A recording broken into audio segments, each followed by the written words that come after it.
السلام عليكم ورحمة الله وبركاته. الحمد لله حق حمده حمدا حامدين نحمد شكرا لجميع نعمه ومزيده. أشهد أن لا إله إلا الله وحده لا شريك له، وأشهد أن سيدنا محمدا عبده ورسوله. اللهم صل وسلم وبارك وكرم على هذا النبي الكريم وعلى آله وأصحابه. أما بعد، فيا أيها الناس اتقوا الله حق تقاته ولا تموتن إلا وأنتم مسلمون. وقد قال تعالى في القرآن الكريم وهو أصدق القائلين: أعوذ بالله من الشيطان الرجيم. يا أيها الذين آمنوا اتقوا الله ولتنظر نفس ما قدمت لغد واتقوا الله إن الله خبير بما تعملون. وقال رسول الله صلى الله عليه وسلم: اتق الله حيثما كنت واتبع السيئات الحسنة تمحوها وخالق الناس بخلق حسن. صدق الله العظيم وصدق رسوله الكريم ونحن على ذلك من الشاهدين. أيها الحاضرون rahimakumullah, marilah kita senantiasa meningkatkan ketakwaan kita kepada Allah dengan menunaikan segala yang diwajibkan, yang difardukan oleh Allah dan Rasulnya, seraya berusaha meningkatkan segala amaliyah sunnah kita. Kita tinggalkan segala yang diharamkan oleh Allah dan Rasulnya, seraya berusaha meninggalkan segala yang makruh dan syubhat. Dengan cara semacam inilah ketakwaan kita akan terus meningkat di sisi Allah Subhanahu wa Ta'ala. Hadirin, kita berada di bulan Dzulhijjah dan baru saja melaksanakan Idul Fitri. Saudara-saudara kita masih berada di tanah haram untuk menunaikan ibadah haji, rukun Islam yang kelima. Ibadah haji merupakan ibadah yang paling kompleks dibanding ibadah-ibadah yang lain, sehingga menjadi pantaslah apabila diletakkan dia sebagai kulminasi dari pelaksanaan ibadah. Jika kita melihat rangkaian ibadah yang dijalankan oleh umat Islam, maka ibadah itu hanya ada yang dilakukan hanya di dalam hati, sebagaimana orang sedang berzikir sirri atau berzikir khafi, di dalam hatinya mengucapkan Allah Allah tanpa ada gerakan fisik. Tapi ada gerakan, ada ibadah yang tidak saja menghadirkan hati, tetapi melibatkan anggota tubuh, melibatkan lisan untuk berbicara, seperti dzikir jahr, orang mengucapkan la ilaha illallah, subhanallah, astagfirullah, dan lain-lain. Ada lagi ibadah tidak hanya melibatkan hati dan lisan, tetapi menggerakkan anggota tubuh kita. Itulah sholat, di mana kita menghadirkan hati kita di hadapan Allah dengan membaca bacaan-bacaan yang sudah dituturkan oleh Rasulullah, sedang badan kita bergerak, berdiri, rukuk dan sujud. Adapun ibadah yang lain adalah ibadah jenis zakat, di mana kita mengeluarkan harta kita, dan puasa menahan diri dari apa-apa yang diharamkan oleh Allah, makan, minum, dan hubungan suami istri, mulai dari terbit fajar sampai tenggelam matahari. Di dalam ibadah haji, semua jenis ibadah itu ada. Ibadah haji mulai sejak orang itu ihram, dia sudah mengatakan nawaitul hajja wa ahramtuhu lillah, bahwa aku berniat haji dan mengharamkan diriku bagi selain Allah. Dan di dalam haji orang bertalbiyah, membaca doa-doa, dan itu adalah bagian dari ibadah lisannya. Badannya tidak hanya tawaf tetapi bergerak, mulai dari Arafah ke Musdalifah, ke Mina, kemudian kembali ke Makkahul Mukarramah. Ibadah haji bahkan lebih kompleks, karena ibadah haji juga ada unsur materinya, di mana orang harus mengeluarkan harta untuk bisa menunaikan ibadah haji.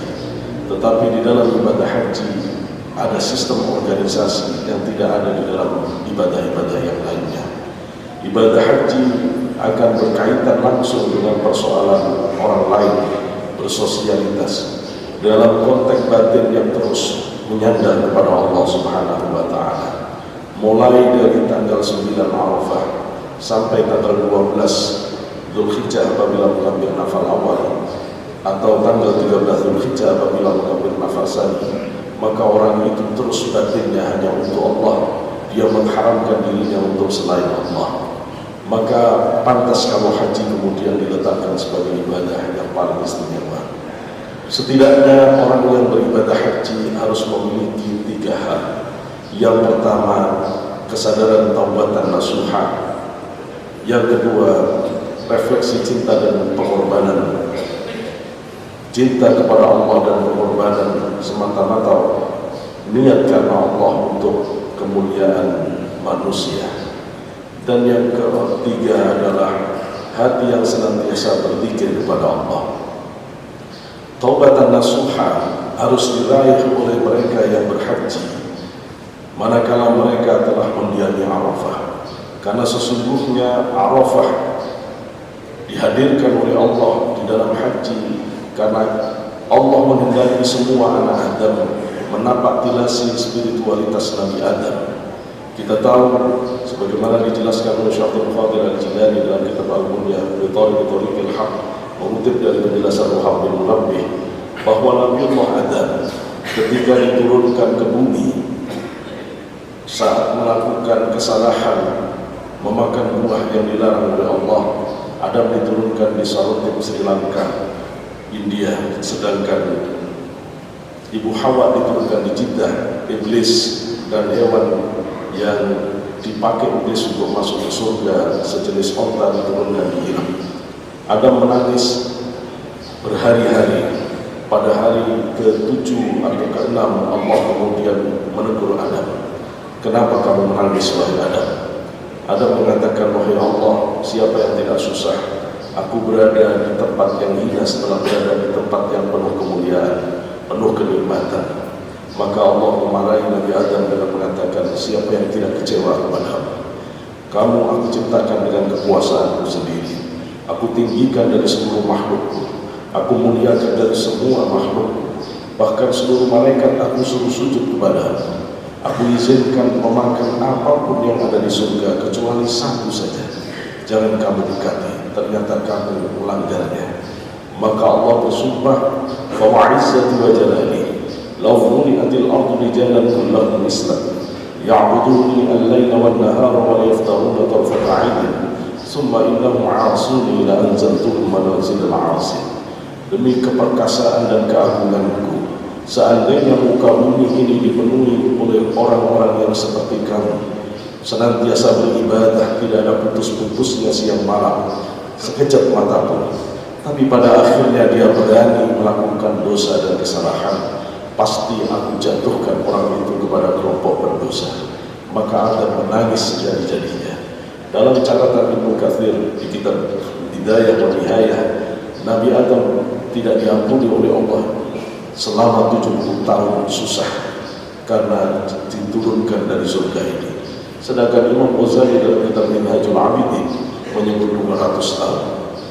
Syabdul Wahab Asy'arani ketika menganalisis kenapa Nabi Adam ini belum diterima taubatnya oleh Allah, mengatakan bahwa syarat taubat yang dilakukan oleh Nabi Adam masih kurang satu. Nabi Adam sudah memenuhi syarat atau rukun taubat itu, yakni an-nadam, menyesal. Nabi Adam sudah menyesal, tetapi Nabi Adam belum menemukan syarat keduanya. Dan syarat kedua ini baru ditemukan ketika malaikat Jibril menyuruh Nabi Adam pergi ke Makkah untuk tawaf selama 1 minggu di Ka'bah. Kemudian Nabi Adam bergeser ke tempat yang tidak jauh dari Ka'bah. Disitulah dia bertemu dengan Sayyidah Hawa, Ibu Hawa, di Bukit Jabal Rahmah. Kemudian di tempat itulah keduanya menyadari kesalahannya, keduanya memahami kekeliruannya, keduanya kemudian berdoa dengan kalimat Rabbana zalamna anfusana wa illam taghfir lana wa tarhamna lanakunanna minal khasirin. Sadar, mengerti, dalam bahasa Arab disebut Arafah, maka tanah itu kemudian bernama Arafah. Dan inilah syarat kedua yang ditemukan Adam di tanah Arafah. Dan disitulah Allah mengampuni kesalahan Adam. Dan kita pun dipanggil oleh Allah untuk bisa mendatangi Arafat, menapaki Nabi Adam, membawa kesalahan dan dosa untuk memohon keampunan di hari Arafah kepada Allah Subhanahu wa Ta'ala. Maka jika haji itu mabrur, dipastikan orang yang keluar dari Arafah kayaumul waladatu ummuh akan terampuni segala dosa-dosanya seperti bayi yang dilahirkan. Itulah hikmah utama dari haji, karena Rasulullah menyatakan dalam hadis, al-hajju al-arafah, haji intinya adalah Arafah. Adapun yang kedua dari hikmah haji adalah cinta dan pengorbanan yang ditunjukkan oleh Nabi Allah Ibrahim atas Ismail. Ada 3 alasan kenapa Nabi Allah Ibrahim disuruh oleh Allah menyembelih Ismail. Alasan pertama datang dari para antropolog muslim yang menyatakan bahwa pada zaman Ibrahim tradisi mempersembahkan manusia kepada Tuhan adalah hal yang wajar, dan Allah ingin menghilangkan tradisi ini dengan menyuruh Ibrahim menyembelih Ismail dan kemudian membatalkannya. Perintah sesungguhnya bukan penyembelihan tetapi pembatalan, yang kemudian menjadi penolakan atas tradisi yang tidak dibenarkan, penolakan atas penyembahan, pengorbanan manusia atas nama ketuhanan. Adapun analisis kedua yang sering kita tahu bahwa Ibrahim disuruh menyembelih Ismail karena Ibrahim sangat dermawan dan kelepasan bicara. Jika saja anak yang meminta Allah korbankan akan dikorbankan, maka karena itulah Allah meminta Ibrahim menunaikan janjinya. Analisis ketiga dari Syekh Abdul Qadir Al-Jilani, beliau mengatakan bahwa alasan utama kenapa Allah memuji Ibrahim untuk menyembelih Ismail adalah cintanya kepada Allah terbagi kepada Ismail, dan Allah cemburu karena itu, sehingga Allah menantang Ibrahim untuk membuktikan kepada siapa cintanya diberikan. Dan Ibrahim dalam catatan Syekh Abdul Qadir Al-Jilani dalam kitab Kunyah sempat memohon kepada malaikat untuk disampaikan kepada Allah saat mau menyembelih Ismail, jika saja Allah mengizinkan, aku ridho kalau Ismail meninggal, tapi kalau bisa jangan tanganku yang menyembelih Ismail. Kemudian disampaikan ke hadirat Allah, Allah mengatakan harus dengan tangan Ibrahim sendiri. Ketika malaikat Jibril bertanya kenapa harus dengan tangan Ibrahim sendiri, maka Allah menjelaskan agar Ibrahim tahu sakitnya cinta yang dibuangkan. Relasi kita dengan Allah adalah relasi personalitas menurut Iqbal atau relasi cinta. Dalam agama Islam ini dosa terbesar adalah membuangkan Allah, kemusyrikan. Dan ketika orang tidak mengerti kenapa dosa musyrik lebih besar dari membunuh, berzina, orang akan menganggap itu persoalan remeh. Tapi sesungguhnya ketika orang sudah musyrik, maka sudah rusak relasi keberagamaannya di pangkalnya. Maka semua dosa-dosa besar tinggal menunggu waktu terjadinya. Karena itu ini menjadi dosa besar. Dan bagi siapa yang melaksanakan haji, setidaknya dia harus mencontoh pengorbanan Ibrahim atas cintanya kepada Allah, memurnikan cintanya kepada Allah dengan belajar berkorban apapun untuk kesejahteraan sesama. Pulang dari haji, orang harus menampakkan kedermawanan, kepedulian, empati dan simpati kepada sesama jika benar-benar memang hajinya mabrur. Pengorbanan adalah menjadi inti dari haji. Di dalam kitab Tadkiratul Awliya dikisahkan bahwa zaman dahulu ada seorang ulama besar di level tabi'in, Abdullah bin Al-Mubarak. Beliau berhaji dan pada saat tertidur beliau mimpi didatangi 2 malaikat. Satu malaikat bertanya, berapa jumlah orang yang haji hari ini? Kemudian malaikat tersebut mengatakan, aku tidak tahu. Kemudian malaikat itu mengatakan 600.000 orang. Berapa yang diterima? Kemudian dikatakan tidak banyak yang diterima. Kemudian malaikat itu mengatakan, tapi ada orang yang tidak berangkat haji, hajinya diterima, haji mabrur walaupun tidak berangkat haji. Dan karena dialah Allah akhirnya menerima hajinya orang-orang yang semestinya tidak diterima. Dia bernama Ali bin Muwaffaq Al-Iskafi Asy-Syami. Maka begitu Abdullah bin Mubarak selesai haji, beliau tidak pulang ke rumahnya. Dia menuju ke Damaskus, Syria. Dia mencari orang tukang sol sepatu yang bernama Ali bin Muwaffaq. Setelah ditemui dibawa ke masjid, dan setelah di masjid ditanyakan apa amalmu sehingga kamu mendapatkan pahala yang begitu besar dari Allah. Kemudian diberitahu bahwa apa pahalaku, kamu diterima haji mabrur, dan karena kamulah orang-orang yang semestinya tidak diterima haji diterima oleh Allah Subhanahu wa Ta'ala. Ali Al-Iskafi langsung pingsan, dan kemudian dia sadar dengan derai air mata yang deras. Dia menceritakan bahwa sesungguhnya dia adalah tukang sol sepatu yang miskin. Dia selalu menyisihkan uangnya karena keinginannya untuk pergi haji. Ketika uang sudah terkumpul dan bersiap untuk haji, pada saat yang sama istrinya sedang hamil. Pada saat itu istrinya membawa masakan daging, sehingga istrinya kepingin untuk dimintakan ke tetangganya. Ali Al-Iskafi mengetuk pintu tetangganya, yang tidak lain adalah seorang janda dengan 3 anak yatim.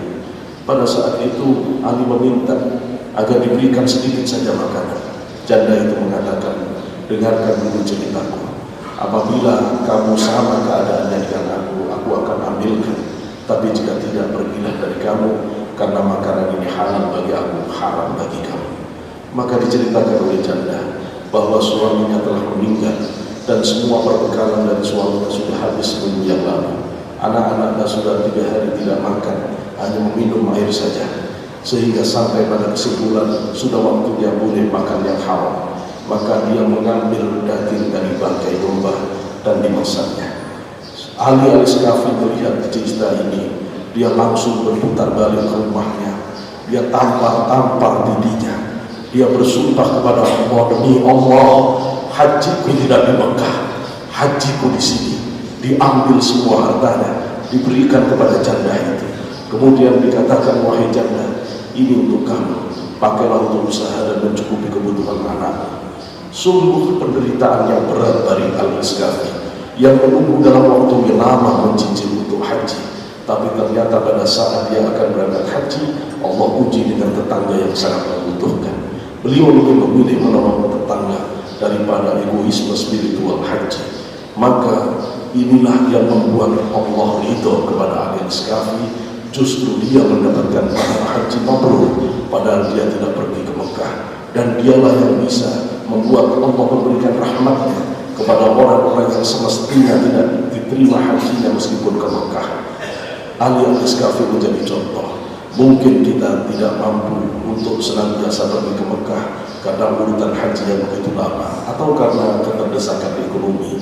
Tetapi pintu-pintu pahala haji mabrur terbuka lebar pada saat ada tetangga kita yang kesusahan, pada saat kawan kita membutuhkan bantuan. Selama kita di dalam pertolongan terhadap kesusahan orang lain, maka itulah pintu-pintu kemakmuran. Pengorbanan menjadi hikmah yang kedua dari haji. Adapun yang ketiga, haji sebenarnya diniatkan oleh Allah untuk menguatkan ingatan orang, kesadaran orang kepada Allah. Di dalam hadis riwayat Imam Ahmad dan Abu Dawud, Rasulullah mengatakan, innama ju'ila at-tawaf bil bait wa min as-safa wal marwa wa ramyul jamar li iqamati dzikrillah. Sesungguhnya Allah menjadikan haji berputar tawaf di Ka'bah, lari-lari sa'i antara Safa Marwah dan melempar jamarah, tidak lain adalah untuk menguatkan, mengokohkan dzikirnya kepada Allah. Sehingga pantaslah kalau Al-Quran di surat Al-Baqarah menyatakan, فَإِذَا قَضَيْتُمْ مَنَاسِكَكُمْ فَاذْكُرُوا اللَّهَ كَذِكْرِكُمْ آبَاءَكُمْ أَوْ أَشَدَّ ذِكْرًا. Kalau kamu benar selesai menunaikan hajimu, manasikmu, maka buktikan itu dengan ingat kepada Allah, setidaknya seperti mengingat orang tuamu sendiri, atau bahkan lebih hebat dari itu. Mudah-mudahan kita dengan tidak berhaji bisa mengambil 3 hikmah ini.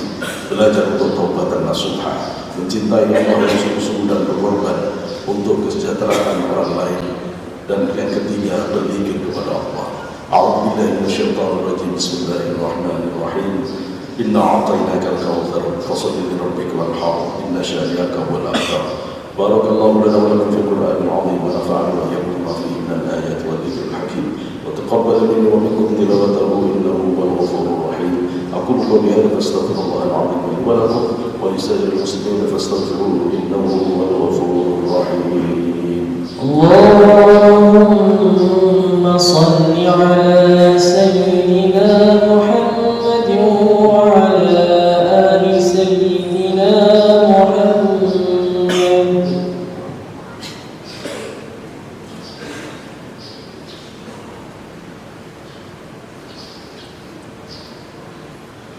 الحمد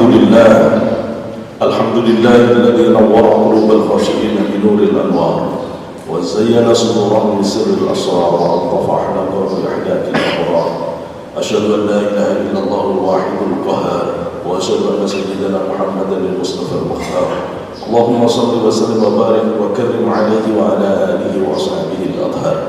أما بعد فيا أيها الناس اتقوا الله فيما أمر وانتهوا عما نهى الله عنه وحذر. واعلموا أن الله صلى على نبيه قديما إن الله وملائكته يصلون على النبي يا أيها الذين آمنوا صلوا عليه وسلموا تسليما. اللهم صل وسلم وبارك على سيدنا محمد وعلى آله وأصحابه وارض الله تعالى عن الصحابة أجمعين أبي بكر وعمر وعثمان وعلي وعلى بقية الصحابة والقرابة والتابعين وتابع التابعين ومن تبعهم بإحسان إلى يوم الدين وارحمهم معنا برحمتك يا أرحم الراحمين. اللهم اغفر للمسلمين والمسلمات والمؤمنين والمؤمنات إنك سميع قريب مجيب الدعوات يا قاضي الحاجات ويا كافي المهمات برحمتك يا أرحم الراحمين.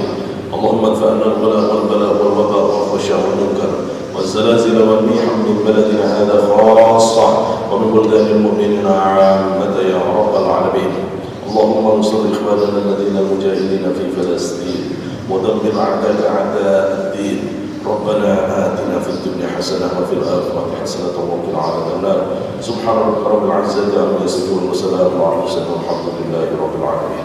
عباد الله إن الله يأمركم بالعدل والإحسان وإيتاء ذي القربى وينهى عن الفحشاء والمنكر والبغي يعظكم لعلكم تذكرون فاذكروا الله العظيم يذكركم واشكروه على نعمه يزدكم ولذكر الله أجل وأكبر.